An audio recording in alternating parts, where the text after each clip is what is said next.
Hi there. How's everybody?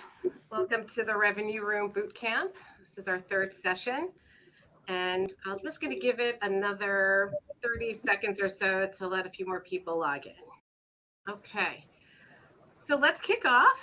I'm very excited to have everyone here today. The Revenue Room Boot Camp is a series of educational content offerings that we produce at H2K Labs.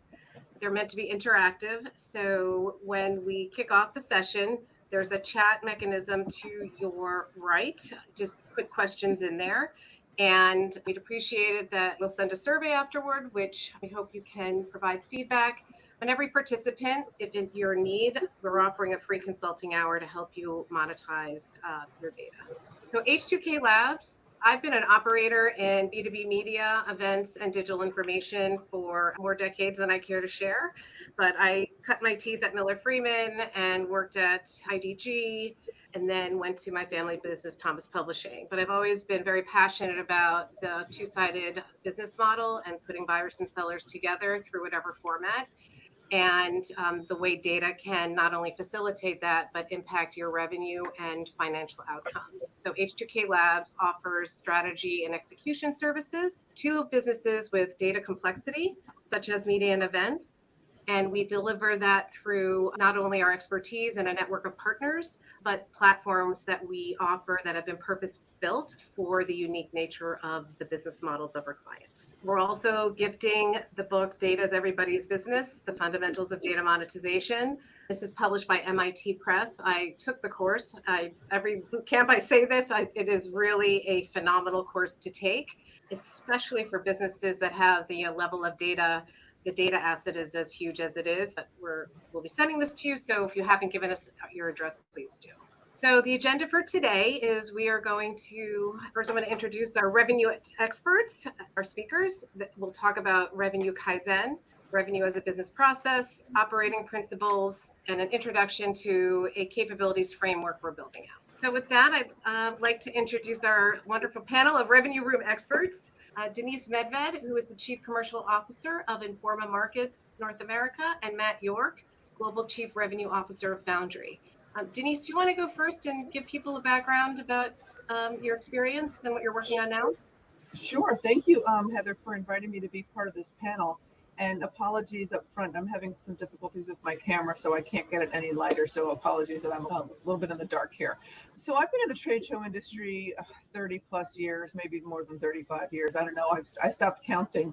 But I'm in a new role at Informa, which was newly created back in May. And I came on as the Chief Commercial Officer for Informa Markets North America. And Informa was really created through several acquisitions. And so we have 9 different families, actually, that were all different acquisitions, operating businesses independently, silo their own processes and what have you, because that's the way Informa focuses. Like, they buy the businesses and then they just let them continue to run intact. And they created this position because they wanted to really create some sales excellence across the entire business, some consistency and continuity across the business. And most of my career has been spent on the sales side, driving revenue, growing companies. But I also love technology because I understand the importance that technology can make in a business. And so one of the primary objectives that I have here at Informa is really harmonizing the way we are using the technology. Salesforce is the primary center of everything we do on the sales side. And then there's a number of other platforms that are in the tech stack. But what I'm really focused on in the immediate future is getting everybody to run pipelines consistently, forecast consistently, so that when all 8 of the business units, or actually it's 9 now, we just bought another one, are rolling up their data and their numbers, it's coming across in a consistent format, it's real time. Because the challenge has been, it takes hours and hours and hours and hours to get these forecasts and pipelines together at the North America level. And it has just run into a major challenge because the data is basically dead on arrival because of the time it takes. So anyway, so what I'm doing is I'm bringing sales excellence across the entire North American business. Terrific. I love the forecast is dead on arrival. You'll notice I've used that in a blog or two, and you'll see it here in the deck. Thank you, Denise. Matt? Thank you. And thank you, Heather, for hosting this, and everyone for joining. I'm the global CRO at Foundry, formerly IDG.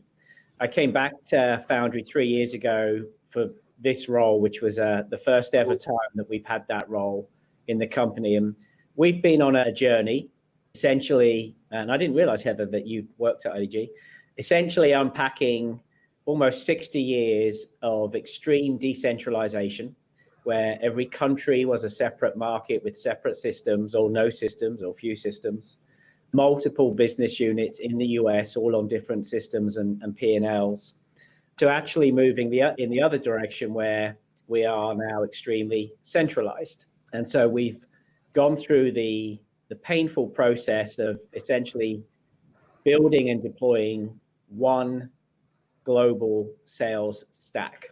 And that's really important because what made the company great in the analog era was local products for local customers.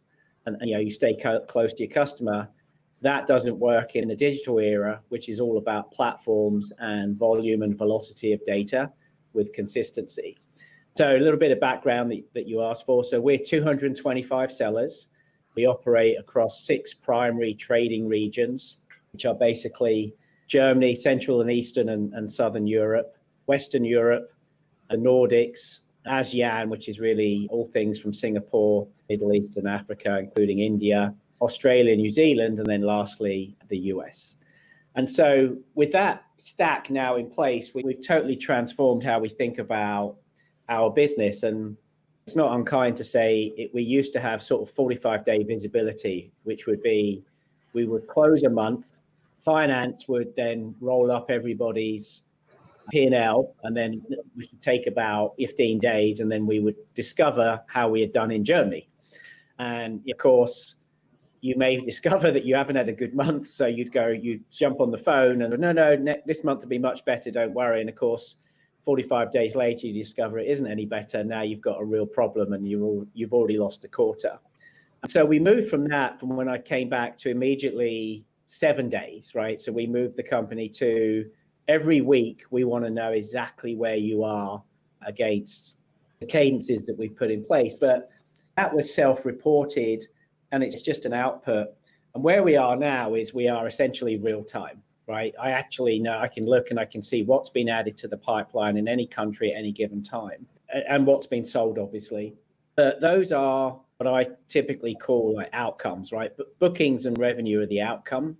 So what we've done is we've got everything in place. We've moved beyond that to almost looking backwards to what drives those outcomes, right? So actually the metrics we track against every single individual contributor and then by country and then by region, et cetera, are things like the number of meetings and the type of meetings, the number of proposals, the ACV on those proposals, the bid to win ratios, the days to close, because those give us the insights as to what is going on in our pipeline and where we're likely to end from an outcomes, i.e. a bookings point of view.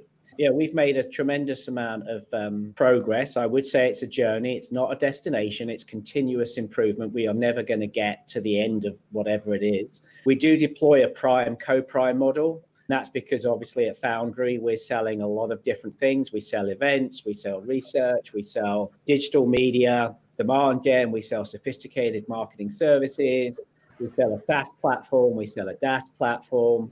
And so a prime co-prime model is there are primary account holders, and then they're supported by subject matter experts. If somebody really wants to understand our orchestration platform, they will be supported by someone who works on the Foundry orchestration platform, and they'll work across that together, likewise with events. We have 4 very simple sales motions that we deploy globally. One is what we call GAM, which is our global accounts. The next one is what we call our high rev accounts. Then we have what we call our high potential accounts. And then we have our net new logo, so new customer acquisition, which is a 60-40 split between prospecting and marketing led. And our goal that we strive for is to get to a place where we have bookings and revenue predictability by product, by region, and that we can continue to manage our business against that data that is now flowing. Every action, everything somebody does in the market is a tiny grain of data. and it creates that sort of data flywheel. But it's an insight, right? And if you get enough grains of data, you essentially get a beach. And that kind of view is every meeting is offering us something back. But now we have the stack in place, we can begin to learn, and it will help inform the business on a continual go forward motion. So that's kind of where we are at Foundry. It's fascinating, and you're actually very advanced in this. It sounds like you're activating predictive analytics in a very highly complex data environment. So would love to dig into that. If anyone has any questions, please put them in the chat. We'll stop and answer them. That was a great review. Okay, so the difference between who will win and who won't. So first of all, 60% of B2B sales organizations will transition from experience and intuition-based selling to data-driven selling by 2025. That could hit a whole bunch of different points, but for me, I think that old school sales floor way is no longer a viable sales model because I can't go by gut anymore. Or I can't believe what my top seller says. It's not that they are not telling the truth, but it's gut gets killed all the time by very quick radical changes in the market, which we have experienced over the last 3 to 4 years. And if you are using data to activate better financial returns, especially in your revenue organization, the returns are too great to ignore. There's so many studies about this. This is a combination from Boston Consulting and Forrester. The bottom line is that data-driven organizations are more profitable. They have better stock price. They're more attractive from an acquisition standpoint, and they're actually more attractive to companies that want to be acquired. Customers, they have better customer health, and they attract better employees, especially on the sales side. So these are the 6 things that I had identified as the world has changed. But Denise, in addition to these, competitors and customer demands, obviously the economy. One, if you want to place some perspective on some of these points that may be more pressing for you, or am I missing something here? No, I think you've really nailed it here. One of the other things that I might add is in the events business, I think what customers, attendees, and exhibitors alike are looking for is more experiences. So I think that there's a little bit of a shift in just measuring the success of the event based on the net square footage, the number of attendees. I think that they're looking for real true experiences. I just spent a 1-year stint over at Money 2020, which is just a really interesting business model, and it's all about experiences, and they're not even measuring that square footage as a measurement. They're measuring how many meaningful meetings did we facilitate on site. So it's a whole different business model, a whole different metric. But I think he's all nailed it. But I think that the world is shifting in terms of events and what people want.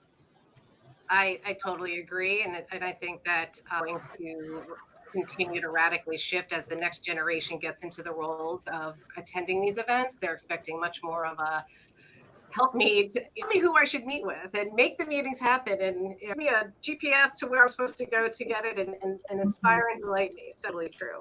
Matt, any thoughts? No, I think I just pick up on a couple of points, right? So there are a lot of new competitors who advantage of when you start a company today, you're immediately digital and you're immediately cloud-based and you're designed to scale, right? Which are not the things that if you started a business 60 years ago, where you would be. And then you've got competitors that are pure plays, right? So they're only operating in one lane. Makes their life a lot easier, certainly for the seller. And unquestionably, customers are expecting to see a lot more for a lot less. There's the pressure they're under as well. And I think what we have to do is recognize that it isn't just about the sellers, right? It's really about the process and the product we put around them and how we enable them to be more successful. When we built our stack as a tech execution, the deployment of that is a massive cultural shift, right? Because you're asking people to do things they're not accustomed to do. The key messaging is, look, we're asking you to do that, one, because we do need the data, but two, it's designed to make your life easier, right? We're trying to create systems that will show you the best materials to put in front of a customer on this conversation or that conversation, or combo of two different products that's most likely to sell. And when you're living in a very demanding environment, which we all are right now, right, the more power and data you can put at the point of the customer contact, the better you're going to be. Absolutely. That you just touched on a massive landmine when it comes to any type of data-driven change it's the what's in it for me. And especially with sales forces that are a combination of the old guard with new guard coming in is the proof of how am I going to make more money because you're asking me to change is really heard all the time. So really great point. All right. So these are signs I see. I talk to somebody and account customer and try to diagnose if you have a problem in your revenue room. And some of them are obviously missed forecasts or they have low quota attainment.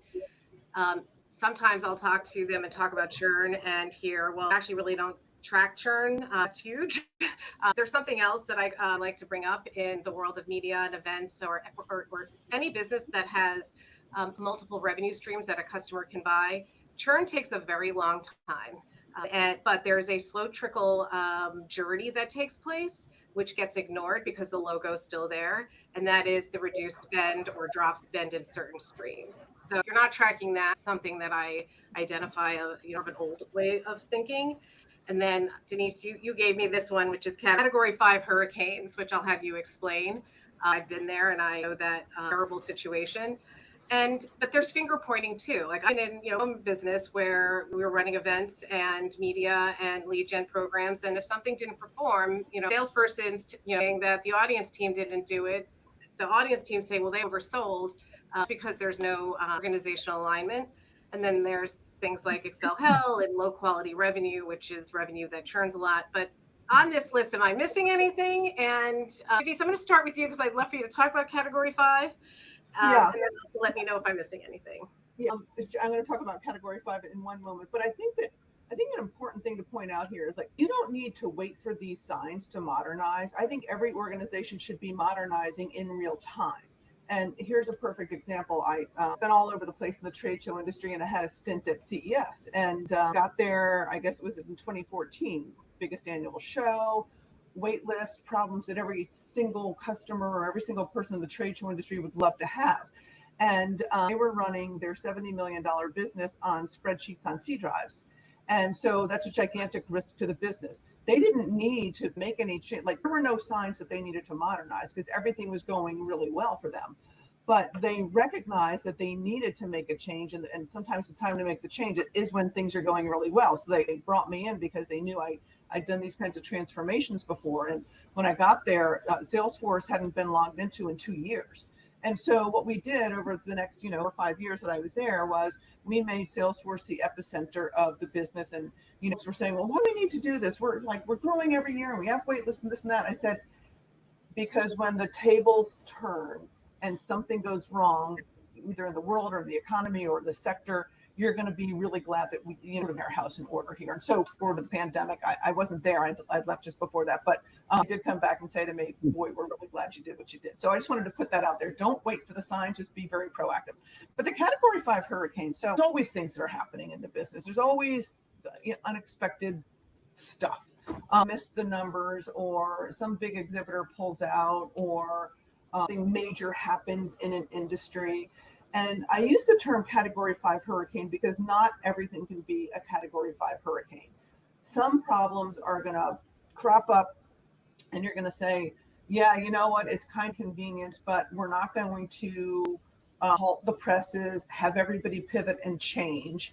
And, for example, when I was at Money 2020, there was a legitimate category 5 hurricane this past February when Sam Bankman-Fried decided to turn the crypto world upside down. He turned the entire banking world upside down. And I said to, that I worked with, I said, okay, this is a category 5 hurricane. If we didn't fell short on selling 2 delegate passes last week, that's not a category 5. It's not even a spring shower. It's a sprinkle. We missed by 2, not the end of the world. So I think it's really important to be able to identify what's truly a category 5 hurricane where you need to stop everything, pivot, regroup says, sprinkle, a spring shower, a tropical storm. I think it's really important to keep things in perspective. Yeah, and to me, one of the category 5s that I've experienced called the controllable one is that if you're seeing trends on sales, for example, or attendee acquisition that's not going in the direction you need it to go, but you can see that and your data is so good that you can actually say, okay, this is where it is working. And so we pivot our marketing instead of continuing to spend money and go down that wrong path. That's what I hear happens all the time with event organizers, is that inability to pivot because the data is too late. But no, I totally agree that you have to pick and choose what you label, give the 5. I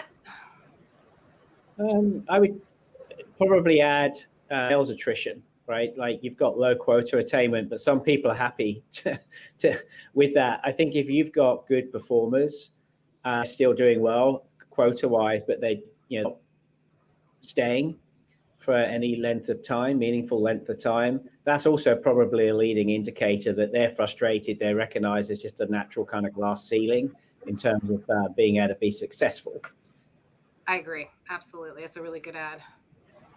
I would say low quota attainment can be attributed to not managing people to performance. Absolutely. And sure, modernize that, utilizing a lot of data. Yeah. Well, that's a great point, Denise. I mean, that's one of the things that we've tried to do with our kind of backwards view on the metrics that we look at, because, you'd be the best rep in the world and you've just got a bad territory, right? And it's, it's moved in, it's moved out, they've got something going on, you're just not going to get there. Or likewise, you could be a pretty poor rep and you've literally fallen on a bed of gold and you look like a rock star. You've got to look beyond that singular metric, right? So it's like, well, what's your activity levels? What are you at? What type of activities are you doing? If your meetings are virtual, then you're not in market, right? You've been adapted to the new world where we've come out of COVID. If you do all these meetings, but we get very low pipeline activity, that's obviously a problem. If we see that you only ever sell one thing, right? You're not cross-selling or upselling, or your ACV is incredibly low. Those are the indicators we want to understand, because one that might be able to train you and get you to a better place, or two, you might not be in the right territory for us. No, absolutely. And actually using data, if you actually map what your A players are doing and then utilize that as a data point or data points for the B and C players, saying, hey, listen, this is what's working with this kind of account. Here's the proof. So to your point, being able to diagnose what is the cause of the low quota attainment, because it's not always a person's situation. All right. So the next part I wanted to get into, and we just want to brush on this quickly because the term I use, it feels very big. And as Matt said, it's a journey, and Dee said this too, there's no end, right?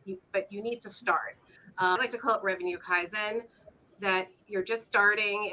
You're going to start, you'll pick an area, you'll start doing operational improvements, you'll start tracking. Maybe you do it in one part of the organization to see if it works before scaling out.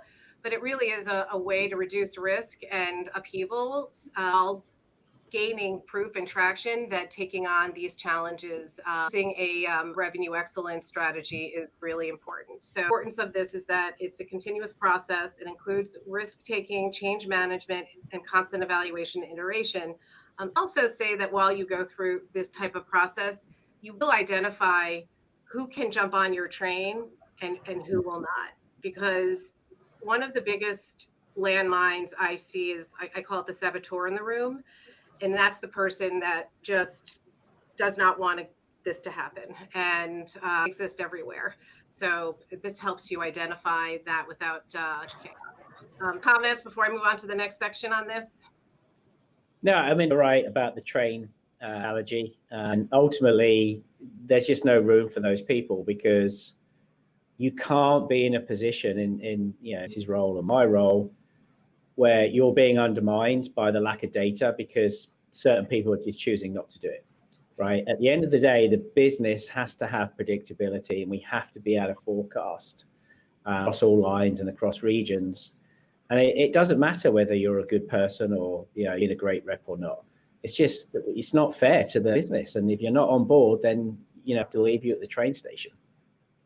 I think another important thing is that it needs to come from the leadership. So I know one of the reasons that I was hired into this position is because a track record of growing, the revenue and growing businesses. But I think more importantly is that I have a track record of understanding the technology and using the technology to make the business better. And I understand literally the nuances, the ins and outs of Salesforce, probably as well as any Salesforce admin or developer out there, because I just believe in it so much. So anyway, so at Informa, we have 5 different instances of Salesforce over 8 different businesses, and they're all unique and they all have their different processes. So there hasn't been any consistent pipeline management whatsoever. And so my challenge is to say, how do we get the consistency? And it's not an option. It's not negotiable. Like, this is where the company is headed. And we're going to give you all the training, all the tools, all the support, all the reasoning, show us how it's going to benefit you. But it just basically isn't going to be an option. It's not a choice for anybody. And so it really comes down to thoughtful getting buy-in from the key stakeholders, coaching them, letting them know that, we're going to let them fail, but we have expectations and what have you. And so that's sort of beginning of the journey that I'm on here at Informa. You just hit on some really important points there. So one of the use cases in the MIT course was Microsoft, who, again, very similar to, I made the dots between their change and what's happening in media and events. So they went from selling these big license packages to, massive change for Microsoft, like you'd think, one of the biggest players in the world. So the CEO is like, we need data to drive our journey. He literally would pull up his dashboards at every single meeting. Got the leaders to do it. Then the leaders functional next in line. And so that everybody was looking and, got up in the morning when they left for lunch, but they were all living by the data and the dashboards. But it started with the CEO. Really critical. And I also think the technology savvy of sales leaders is critical. You're capturing in and outside the CRM has massive impact on your forecasting, and you need to have that knowledge a lot. It really, is big in terms of hiring moving forward. All right, let's see. The revenue is a business process. It's one of the most important ones. And I follow a lot of these new leaders in SaaS, and this concept that it's a business, it's a business process. But then when you think about it, how people have, invest, it's like, these salespeople do what they need to do. They're bringing in the business. Let's not rock the boat. It's really it was not a business process. And it was disconnected from what's happening in marketing, is disconnected to what's happening after the deal's closed, leading to a lot of revenue left on the table. And in fact, probably impact on churn. So what we did is, H2K is under our revenue framework is we defined the business, make revenue a business process. And there are 4 components of this particular framework. One is you need a revenue operating plan.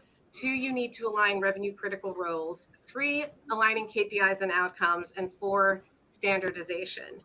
A lot to unpack here, so we'll go through each one of these, input from Matt and Denise. But if you have questions, again, put them in the channel. And these are things that we clearly can dive into detail with you offline. And we'll also be writing a playbook about this. But the first is the operating plan. And Matt, I think you've really nailed this. Talk about your operating plan at Foundry. Yeah, so part of it is, angling that journey and creating a new company within the framework of an old company. We don't want to lose what's great about the former IDG, and a lot of that is cultural, people. We need to have a forward-facing business, and so the idea of kind of products sold locally is totally gone, right? So it's now global products sold locally with the exact same KPIs, the exact same COGS and margin contribution, with the exact same branding. Customers, market by market, are able to understand what they're buying.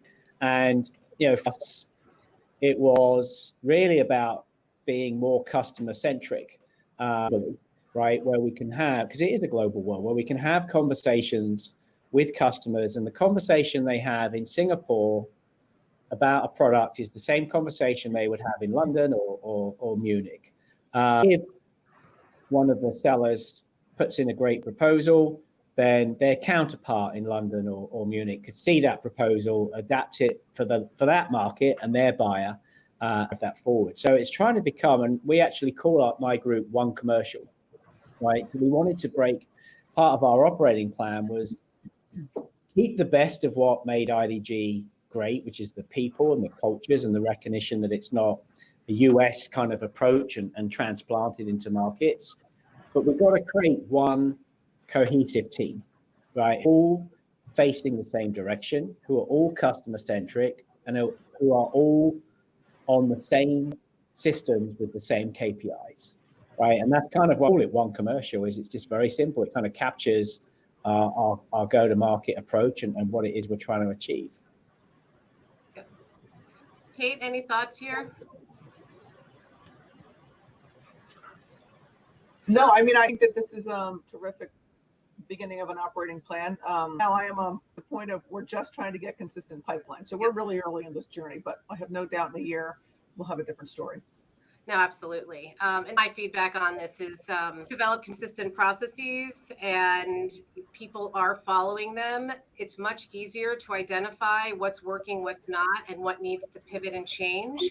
And also you'll start identifying areas to optimize about what I call waste in the customer journey. Turn will improve your to deal, renewal, and speed to expanded wallet share. You'll also can spot yellow flags before they turn into red flags, and you can pivot much earlier, cover from, preventing something from turning into a Category 5 hurricane. Yes, absolutely. Matt? Yeah, I was just going to say, think about this slide. It's also like, take one step back, which is what is the business challenge you're trying to address, right? Or the market challenge. And then it becomes, how can technology and your revenue plan fix that, right? Because if you start with, hey, we just want to grow, well, everybody just wants to grow, right? That's not really a question. I think you have to, fundamentally, what is the question you're trying to address within the business? Give you sustainable success, right? Once you understand that, you begin to have, as you've got here, this sort of revenue operation plan, which is designed to address that. Absolutely. And to your point about growth is I was reading something yesterday and there is a fundamental difference in high quality revenue and low quality revenue. And a lot of investors and private equity partners are really honing in on the high quality revenue, which is your existing customers growing, expanding, and what are the processes and data around that. And in order to do that, you do need to have an operating plan.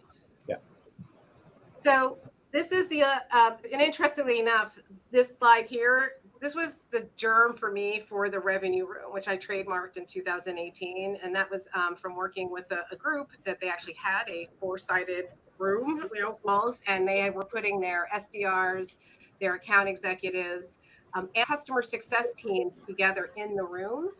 When I came in to advise, we furthered it to create sales pods where the SDR, the AE, and the customer success teams were all sitting around the same sort of hub, just on the same customers. And my, reason for that is we wanted to make sure that the SDRs working and aligned with what the salespeople were wanting to sell, what was on them. They were doing events. What was sold was what could be delivered. And so that the customer success team was almost like a sales engineering team pre-sale. Mm-hmm. And then once delivered, they were, supporting the accounts. And then as they were supporting the accounts, they could loop back leads from those accounts for like, I was talking to the customer and they do a lead gen program. And so it really shortened and tightened up sales cycles. It reduced a ton of friction. But my bigger vision for this construct was that how do you get marketing involved so that the marketing messaging is the same or online, or we pivot it because we see sales doing really well in this category and we need more marketing about that. And then product, like what's this loop so that we are completely customer centric. So it's not that these things don't exist in the business right now. It's just that, are they connected with the plus sign? Any thoughts? That slide captures the complexity in it, right? Because there's a lot of different roles and responsibilities, and with the right approach, if you approach it from the point of view that roles and responsibility, but fundamentally it's about customer accountability, right? As a group, that's what we're focused on, no matter who it's where or whether we're in the room or not in the room. We will be in a better place. Now, of course, to do that, you can't have bits of paper moving around and Excel spreadsheets, as you've referenced. You've got to be in an environment where, in real time, transparently, right, access to data, right, that's helping them understand: are we doing a good job, or are we doing a bad job? Is there an opportunity for an upsell or a cross-sell? It's a very simple slide, but I think it's a great slide. Thank you, Denise. Yeah, no, I mean, you can really focus on the customer experience, and all of these departments are equally important in delivering that customer experience. And I go back to sort of the old days when I first started in this business, where Heather, you had mentioned at the beginning of the call, well, sales is just like, well, do it my way. I'm bringing in all the money, and like, don't worry about how I'm doing it. Well, yeah, you have to worry about how you're doing it now, because everybody needs to be aligned. And also, sort of the old model in the trade show business was the marketing departments were focused on attendee marketing, and that's beginning to shift. You really have to focus on marketing is still critical, obviously. There needs to be some resources that are applied to lead gen on the exhibitor and sponsor side, because markets are shifting, the expectations of the customers are shifting, and you always want to be able to find that new growth, not necessarily have to sort of one tiny little universe. I mean, they're just evolving so much. You've got to be on the forefront of finding that new potential set of kinds of customers that you want. Yeah, and one more point before we go on to 3, and that is a lot of businesses I talk to that are in this position where they have, again, the old guard salespeople used to selling in this very foot or print, or just you're going to get 5,000 leads.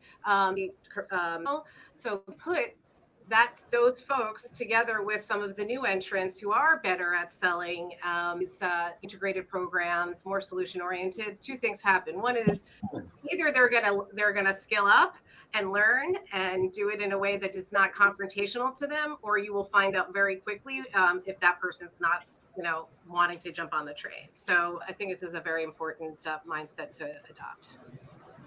Okay, so the next part of this is the KPIs and outcomes. And I'm just going to, this is a lot to touch on it, but the net is revenue critical roles should all have some level of target and KPI that's connected to revenue.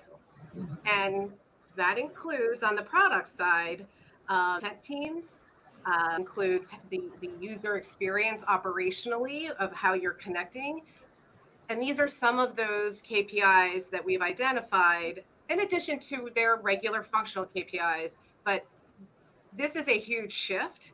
I think it's something that absolutely has to take place. What are your thoughts, Denise? 100%. In fact, when I was at CES, really good way of structuring plans, and it was all driven around these KPIs, and every single person in the company had that was focused on revenue. So I couldn't agree more, because at the end of the day, that's what keeps the business in the business.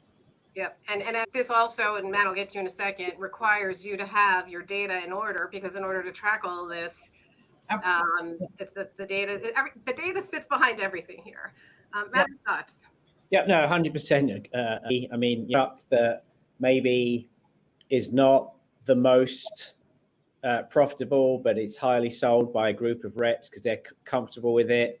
But when you look at it, you realize that actually we shouldn't even be in that product, right? And that you need data to help us make those decisions. I think product management is really important part of today's modern world in media events business. I think the integration of marketing is fundamentally important. You've got to make sure that their motions are aligned to what is going on in the market and the needs of the business. And they're working hand in glove with sales, right? And there's a feedback loop, and we're in this together. Whether it's like our high rev accounts should be getting a different kind of motion than our net new logos, right? Those are fundamentally different messaging that need to be aligned. And we need to be able to track and understand that. Yeah, no, absolutely. And the customer success side, accounts once they're closed in order to profitably run the business. And I've seen this just because the account looks really big, get the hugest discount. It doesn't mean they get the most support. Really have to start looking at those unit level profitability metrics using this data. Connecting the dots here helps with that.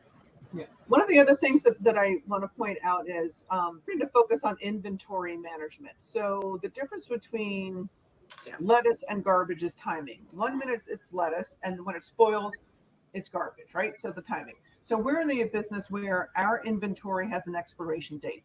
If we left, 1,000 square feet unsold, that's money we left on the table. If we,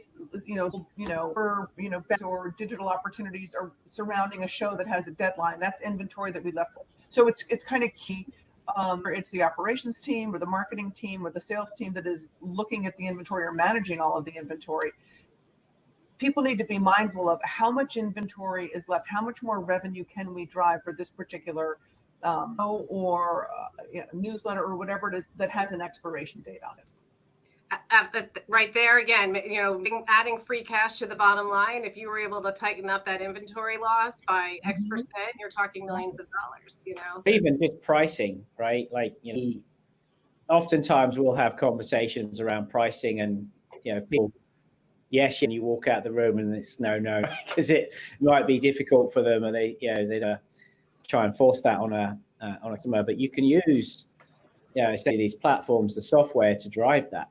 And I always use the example, if we do 2 million leads a year, and on January the 1st, everyone wakes up and I've raised the base CPL by $2, that's $4 million to the bottom line before we've sold a single thing. Get out of it because it's sitting inside the system, and the system is where you're going to configure, right? So there's no way around that. So I think the point on inventory management is really important, and I think the more data we generate as commercial organizations, we're going to get better at pricing, right? I mean, you just think about Uber and hotels, how the prices fluctuate wildly based on demand. Necessarily do a good job of that in the kind of media and events business, and I think that's a massive opportunity for us. Yeah, absolutely. Just being mindful of time, 12 minutes, but standardization is the next one. And I honestly believe you can't do any of the other things without standardization. And starts with data, it's a process, it's your products. And I think, Matt, you and I spoke in the year, and one of the things that really struck me is when you were talking about newsletters, for example, and you were like, we have newsletter may have the same name, but it's, format, different, date, different, so in order to compare apples to apples, is this newsletter doing well? And can I report on it? It was impossible. Very small example of standardization, but whether you're a large company or you're a small company or you're acquiring companies, it's this part is a critical area, and it's hits all different levels, but we need to standardize what we're doing so we can identify what's working, what's not. We can speed up, get rid of waste, hire better, we can upskill better.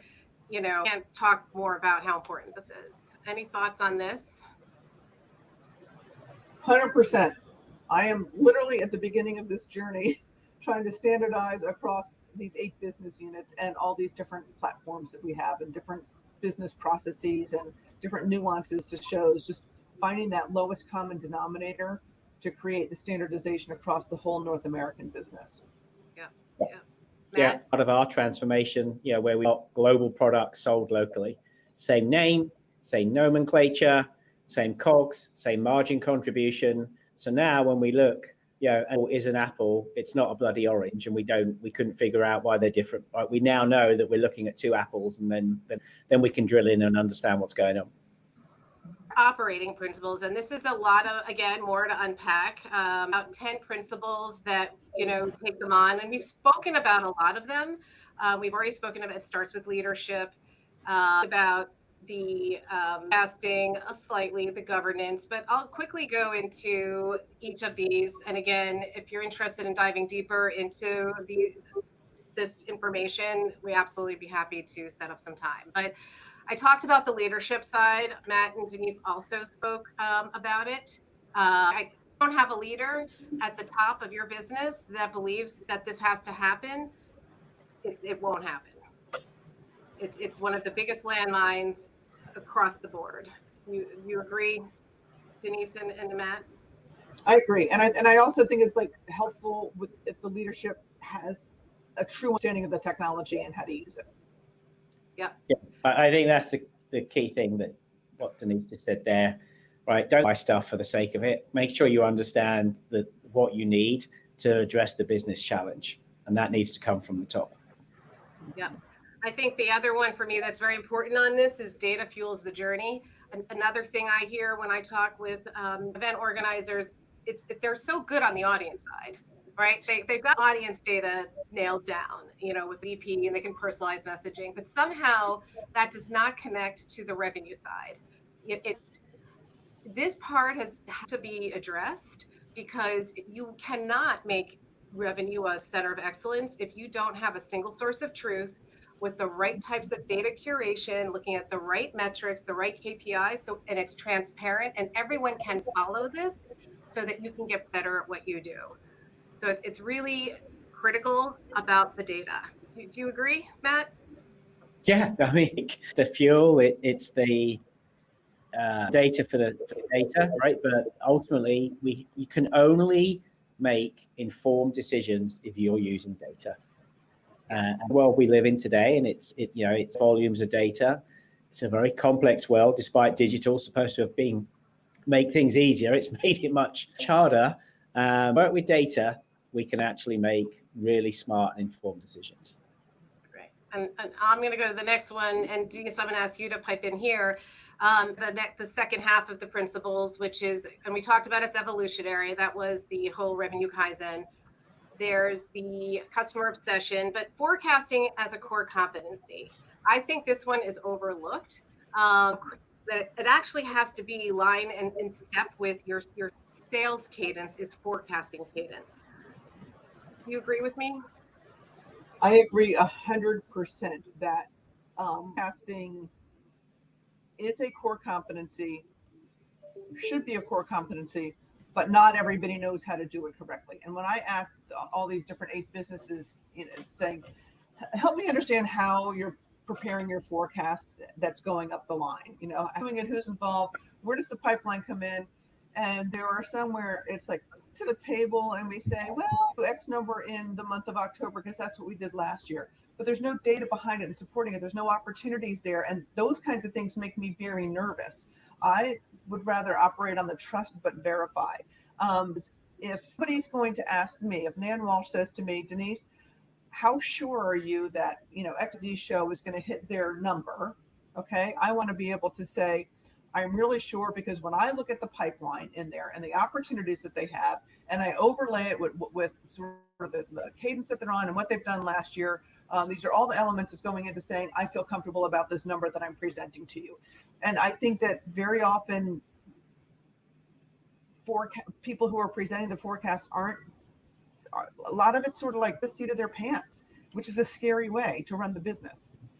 Yeah, that can't be intuition based or gut based anymore. Right. Looking at underlying pipelines, listing a forecast number that's being given to you, you're in danger. Yep. Been there. Okay. Yeah.